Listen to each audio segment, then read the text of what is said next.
Que j'avais besoin de changement. En tant que salarié, je sentais que je tournais en rond. J'avais envie de retrouver un petit peu cette dynamique et je ressentais aussi le besoin de m'impliquer pour moi. Donc en plus, à cette période, j'étais enceinte de mon deuxième enfant et donc j'avais vraiment envie de changement dans ma vie personnelle et professionnelle, notamment pour être plus présente auprès de mes enfants, éviter de courir toujours après le temps. Et je suis donc assistante freelance spécialisée dans la gestion administrative des organismes de formation. Donc je travaille actuellement pour 3 clients en mission régulière. Je suis super contente parce que j'ai dépassé l'objectif que je m'étais fixé. Si tu ne le fais pas maintenant, tu ne le feras jamais. C'est la phrase déclic pour moi. Et c'est vrai qu'on a toujours tendance à reporter, à repousser l'échéance alors que faut pas attendre quoi. Faut se lancer, faut oser se lancer, mais il faut le faire.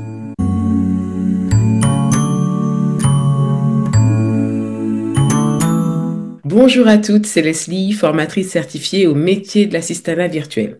Alors aujourd'hui, j'ai le plaisir d'accueillir Julie, qui est assistante freelance en gestion administrative depuis 2022 et qui a suivi en parallèle la formation devenir assistante freelance en 90 jours. Donc au cours de cette interview, Julie va nous expliquer son parcours, comment elle est parvenue à développer son activité en freelance depuis ces 3 dernières années. Alors, si c'est votre première visite sur la chaîne, soyez les bienvenus. Si vous aussi, vous souhaitez lancer ou développer votre activité en freelance et gagner votre indépendance financière, je vous invite à vous abonner sans plus attendre pour rejoindre la communauté des assistantes ambitieuses et déterminées. Bonjour Julie, je suis ravie de t'accueillir sur la chaîne. Comment vas-tu? Bonjour Leslie, eh bien ça va, je te remercie. Écoute Julie, je vais te laisser te présenter, nous dire en quelques mots qui tu es et d'où tu viens. Oui, alors je suis Julie Cubas, j'habite au sud de Nantes, en Loire-Atlantique. Je suis mariée, mère de 2 garçons, 5 et 9 ans, et je suis assistante indépendante avec 18 ans d'expérience, dont 15 ans en salariat. Alors du coup, Julie, parle-nous un peu de toi. Quelle est ta personnalité, ton tempérament? Oui, alors je dirais que je suis quelqu'un de positif, discret, investi dans ce que j'entreprends. Quand j'ai un objectif, je vais au bout des choses et voilà, je prends le temps de comprendre le fonctionnement. Je pense, comme par exemple à l'outil Notion. Voilà, maintenant je sais m'en servir et je ne peux plus m'en passer pour travailler avec mes clients. Voilà, donc j'aime aussi travailler de manière structurée, planifier mes tâches et savoir exactement ce que je dois faire le lendemain. Donc ça me permet d'être efficace et ne rien oublier. Quel a été ton parcours, du coup, avant de te lancer en freelance? Alors, j'ai obtenu mon BTS assistant de direction et ensuite j'ai eu quelques missions. Ensuite et après j'ai eu mon premier CDI en tant qu'assistante dans un centre de formation. Puis au bout de 7 ans, il y a eu un licenciement économique et donc je l'ai plutôt pris comme une opportunité de voir autre chose, voilà, d'autres domaines d'activité et donc j'ai décidé de faire des missions intérimaires, toujours en tant qu'assistante. Voilà, donc dans différents domaines comme l'énergie, l'éducation, le recyclage, voilà. Donc cette période intérim a été très bonne expérience parce que il a fallu s'adapter facilement, rapidement à différents modes de fonctionnement, d'organisation propres à chaque société, assimiler aussi différents logiciels, différents outils. Donc voilà, ça a été vraiment une très bonne expérience. Après cette période, donc de 4 ans, hein, j'ai occupé la fonction d'assistante en CDI au sein d'un service ADV, donc administration des ventes, dans une société spécialisée dans l'énergie. Donc là, voilà, j'ai développé davantage mon sens de l'organisation, des priorités, voilà. Et ensuite est arrivée la période du Covid et donc la découverte du télétravail. D'accord. Et du coup, quel a été le déclic pour te lancer en tant qu'assistante freelance? Alors le déclic, en fait, c'est ma belle-sœur qui m'a donné l'idée de me lancer en freelance. Donc je la remercie encore d'ailleurs. Donc comme je disais tout à l'heure, après plusieurs voilà années d'intérim, puis voilà certaines années, enfin bon 4 ans hein, dans la même entreprise, j'ai voilà réalisé que j'avais besoin de changement. En tant que salarié, je sentais que je tournais en rond. Voilà, j'avais envie de retrouver un petit peu cette dynamique, cette diversité que m'apportait l'intérim. Voilà. Et je ressentais aussi le besoin de m'impliquer pour moi.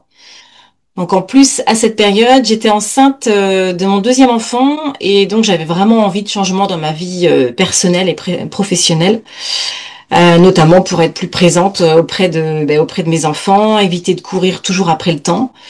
Et quand ma belle-sœur m'a parlé de l'entrepreneuriat, c'est là que j'ai commencé à voilà à faire des recherches, à me renseigner sur le métier d'assistante freelance et c'est là que je suis tombée sur tes vidéos qui ont été un vrai déclic. D'accord, je comprends mieux. Très bien. Et pourquoi est-ce que tu as choisi de suivre la formation, devenir assistante freelance en 90 jours?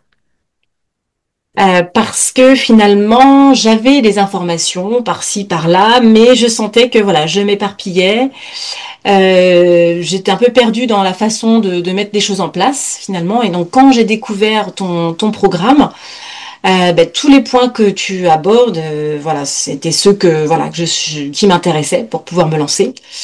Et j'ai aussi assisté à une de tes conférences et ça a renforcé mon intérêt pour m'inscrire à la formation et aussi les nombreux témoignages très positifs qui m'ont tout de suite convaincu. Mhm, très bien.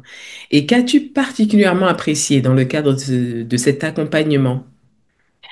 Le côté e-learning, puisque finalement il n'y avait pas d'horaire imposé, on se connecte quand on le peut, donc on n'a pas de pression. Les classes virtuelles aussi sont très enrichissantes. Grâce aux échanges avec toi, hein, tous les conseils que tu peux apporter, mais aussi avec les autres participantes. Voilà, donc aussi bien pendant les classes virtuelles que après la formation finalement. Mhm, d'accord. Et depuis quand est-ce que tu as lancé ton activité professionnelle? Du coup, est-ce que tu peux nous parler surtout de ton positionnement, tu vois, par rapport à ton expertise, le titre que tu occupes aujourd'hui? Alors oui, je suis immatriculée depuis le 1er juillet 2022, donc voilà, ça fait un peu plus de 3 ans maintenant. Et je suis donc assistante freelance spécialisée dans la gestion administrative des organismes de formation. Mhm. Voilà, en majorité, mais voilà aussi auprès des gérants de petites entreprises. D'accord, ok. Ouais. Les organismes de formation, seulement que toi tu as choisi, pour quelles raisons? Eh bien parce que en tant que salariée, j'avais exercé le métier d'assistante dans un centre de formation, donc je connaissais un petit peu le milieu. Même si j'avais fait ma période intérimaire, le fait de revenir, on va dire, voilà, au tout début de ma carrière en salariat, j'avais bien aimé finalement ce côté de former les gens. Enfin, Oui. c'est pas moi qui les forme, mais voilà, dans l'assistanat, leur suivi de parcours, enfin, c'est quelque chose qui m'attire depuis finalement, depuis le début hein, de ma carrière en salariat. D'accord.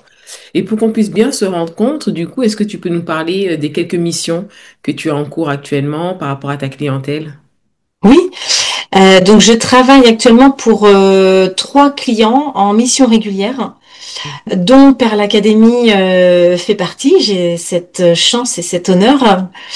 Un autre centre de formation qui, lui, est spécialisé dans les coachings en anglais des affaires et qui accompagne aussi les entreprises françaises à développer leur activité sur le marché américain.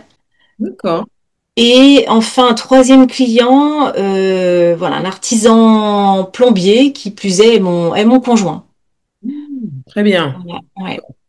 Pour chacune de ces missions-là, alors je ne sais pas le temps réellement que ça prend en termes d'organisation, le temps que tu mets à disposition pour chacun d'entre eux, mais est-ce que tu peux déjà nous préciser, tu sais, les tâches que tu réalises pour chaque mission? Tu t'occupes de quoi exactement?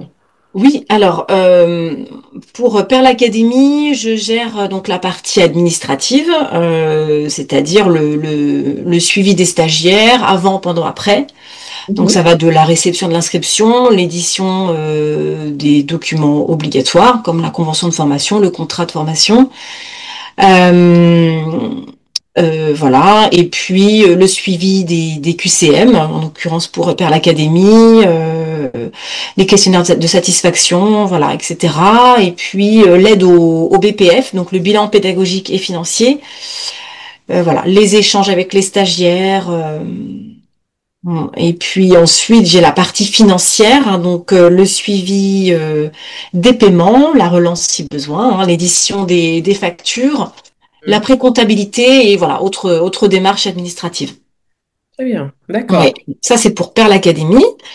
Et puis pour l'autre organisme de formation, donc je gère la partie commerciale, l'édition des devis, les relances clients, partie financière avec aussi l'édition des factures, la relance des impayés et la pré-comptabilité. Et toute la partie administrative, donc voilà, avec le suivi des inscriptions, bah, l'édition pareil des documents obligatoires, la mise en relation avec les différents coachs, Mhm. les échanges avec les contacts entreprises, les stagiaires, voilà, pour se mettre d'accord sur certains points. Et voilà, bah, les relances si besoin, vérification des séances réservées, l'aide au BPF aussi, sa mise à jour régulière. Et Ouais, puis d'autres démarches aussi administratives. d'accord. Alors du coup, pour cette cliente qui dirige un organisme de formation spécialisé dans l'anglais des affaires, comment s'est passée la mise en place de cette collaboration? Est-ce que tu devais justifier d'un anglais courant? Tu devais être bilingue pour que cette mission te soit Et allouée? oui, c'était la question parce que ben, je ne suis pas bilingue. Enfin, j'ai vraiment un niveau très scolaire en anglais, donc j'ai été tout de suite, j'ai été transparente avec elle, hein. Je lui ai dit que l'anglais, pourtant, j'aimerais, oh là là, oui, qu'est-ce que j'aimerais être bilingue, trilingue même. Mais voilà, du coup, voilà, j'ai été claire avec elle et je lui ai proposé avant, parce qu'on avait un entretien Oui. voilà, à passer. Et ensemble, et je lui ai proposé avant cet entretien d'échanger un petit peu en anglais pour qu'elle voit Très mon bien. niveau d'anglais. Et puis après, c'est vrai qu'il y a aussi il y a Google Translate, voilà. Et là, dans le cadre de ma mission avec elle, tout se fait par écrit. Donc ça, c'est quand même c'est super. Et finalement, ben, enfin, je réapprends, on va dire, enfin, voilà, je m'améliore aussi de jour en jour avec l'anglais et j'en suis mais plus que ravie. Ça veut dire que euh, au moment où tu as accepté la collaboration et aujourd'hui, tu as amélioré ton niveau en anglais. Mm. Parce que tous Bah les oui, jours, oui, finalement, oui, parce que oui, effectivement, même parfois, je m'aide plus de Google Translate, bon, pas à chaque fois, hein, mais sur certaines, oui, certaines phrases, voilà. Et voilà, après, c'est vrai que la gérante du centre de formation, elle est vraiment, elle est super à ce niveau-là, c'est que même si je fais des petites fautes en anglais, c'est pas dramatique, quoi, c'est pas grave. Après, ça reste en interne, hein, donc, bien sûr, tout à fait. voilà, ouais. Ok, super intéressant. Et concernant tes autres missions, est-ce que tu en as d'autres du coup? Oui, effectivement. Donc mon conjoint qui est donc artisan plombier, je gère le suivi des devis, la mise à jour de ces chantiers sur un outil justement que j'ai mis en place pour qu'on puisse travailler à distance, en collaboration, c'est-à-dire avec Trello. Donc pour voilà, je sais pas si enfin, tu dois connaître certainement Trello, hein. Donc c'est super, on a mis ça en place et même lui il trouve ça très pratique. Voilà, il a juste à cliquer sur un bouton que j'ai créé d'ailleurs et sur l'outil et dès qu'il a un chantier terminé, je peux facturer. Enfin voilà, c'est super, c'est fluide. Je fais aussi la relance d'impayés et son suivi, le règlement des factures et puis voilà le suivi des encaissements, la précomptabilité et le traitement voilà des mails et d'autres démarches administratives pardon liées aux demandes par exemple d'habilitation voilà. D'accord, très bien. Alors si j'ai bien compris, tu travailles avec ton conjoint. Mm, Qui... mm. Comment se passe la collaboration lorsqu'on bosse avec son conjoint qui n'est autre celui qui partage ta vie? Ben oui c'est ça. C'est marrant, c'est drôle. Mais bon, c'est vrai que des fois, voilà, le côté pro peut aussi envahir le côté personnel. Donc bon, on essaie de se dire, voilà, on a un temps pour ça. On sait qu'il y a quand même des urgences, donc là, on est obligé d'en parler. Mais voilà. Donc c'est un côté vraiment sympa. Je dirais que c'est une chance finalement parce que ça arrive pas à tout le monde. Et ben et on s'entend bien, donc c'est mieux. L'idéal, j'ai envie de te dire, ça c'est bien. Ah bah oui, oui, oui, ouais, ouais. Par rapport à la clientèle que tu as actuellement, quel est le montant de ton chiffre d'affaires mensuel ou en prévision? Dis-nous tout. Alors en moyenne, puisque bah, ça change hein, forcément d'un mois à l'autre, je dirais entre 2500 et 3000 € de Ouais. chiffre d'affaires, donc Mhm. brut, hein, on parle. Et je suis super contente parce que j'ai dépassé bah, l'objectif que je m'étais fixé lors de la formation. D'accord. Voilà. Et puis quand je regarde en arrière en tant que salarié, ben, finalement, voilà, je travaillais 35 à 37 heures par semaine pour, il me semble que c'était 1800 € net Ouais. avec le mercredi, puisque là maintenant je travaille, Mhm. voilà, je travaille vraiment, j'ai pas, je garde mon mercredi pour mes enfants. D'accord. Ça veut dire que toi, tu bosses quoi alors? Le lundi, mardi, jeudi, vendredi à C'est ça. client. Et tu as conservé, tu as réussi à conserver cette journée, je pense, pour t'occuper de tes enfants ou voilà. Oui, les activités extrascolaires, voilà, être un peu plus présente pour eux. Mhm. Voilà, ouais. Oui, donc tu as quand même un planning allégé, quoi. T'es pas à Non, 35. je fais en sorte d'être, ne pas être sous l'eau. Hum. Voilà, ouais, Bien. ouais. D'accord. Après, il y a toujours des rushs, hein, mais voilà, j'essaie de voilà conserver des moments pour bah, voilà pour mes enfants. Mhm. Absolument. Justement, on y vient. Comment est-ce que tu parviens à organiser tes journées par rapport à ton planning professionnel, gestion vie pro, vie perso? Est-ce que tu fais du sport? Euh, donc oui, pour bien planifier mon temps, j'utilise Google Agenda. Mhm. En fait, je fais des blocs par couleur, par client. Et du temps voilà consacré bah, pour le perso tout simplement voilà avec mes enfants les sorties à l'école le sport voilà j'essaie de me voilà je m'aide de Google Agenda Ouais. pour planifier mon temps. D'accord, très bien. Je me suis mise à la course à pied. Donc je fais ça tous les samedis matins pendant que mon plus petit voilà fait son sport. Ouais. Voilà, le jeudi aussi entre midi et deux. Et puis voilà, je fais un peu de fitness le lundi soir. Par contre, voilà, c'est un peu plus Oh, tard. très bien. OK. Parfait. Et du coup, quel message est-ce que tu souhaiterais adresser aux assistantes qui aimeraient, par exemple, rejoindre notre accompagnement ou même se lancer en freelance, mais qui hésitent encore aujourd'hui? Tu leur dirais quoi? Mm. Alors, il y a une phrase que tu as dite un jour lors d'une conférence à laquelle j'ai assisté et que j'ai retenue, et c'est en partie pour ça que je me suis lancée. C'est cette phrase, c'est si tu ne le fais pas maintenant, tu ne le feras jamais. Et cette phrase-là, elle me reste encore là. Enfin, oui, elle est vraiment, c'est la phrase déclic pour moi. Mhm. Et c'est vrai qu'on a toujours tendance à reporter, à repousser l'échéance, alors que ben, faut pas attendre quoi. Faut se lancer, faut oser se lancer, mais voilà, il faut le faire. Absolument. Le pouvoir des mots, c'est exactement ça, Exactement ça. Ouais. puissant. Ok, Julie, ben, merci pour ton message. Merci à toi. Accepter de nous partager ce beau parcours. Ben, comme tu sais, moi, je t'ai vu évoluer durant ces 3 dernières années. Tu as gagné en confiance. Et cela te permet aussi ben, d'affirmer tes compétences. Donc aujourd'hui, je suis vraiment ravie de collaborer à tes côtés, de partager avec toi cette belle aventure professionnelle au sein de Perle Academy. Voilà, sans compter ben, la qualité de ton accompagnement. Donc un grand merci à toi pour ton implication au quotidien. Et quant à vous, si vous avez apprécié cette vidéo, surtout n'hésitez pas à la partager à volonté, sans oublier bien évidemment le petit pouce en l'air, ça fait toujours plaisir. On se retrouve très bientôt pour la prochaine vidéo. À très vite.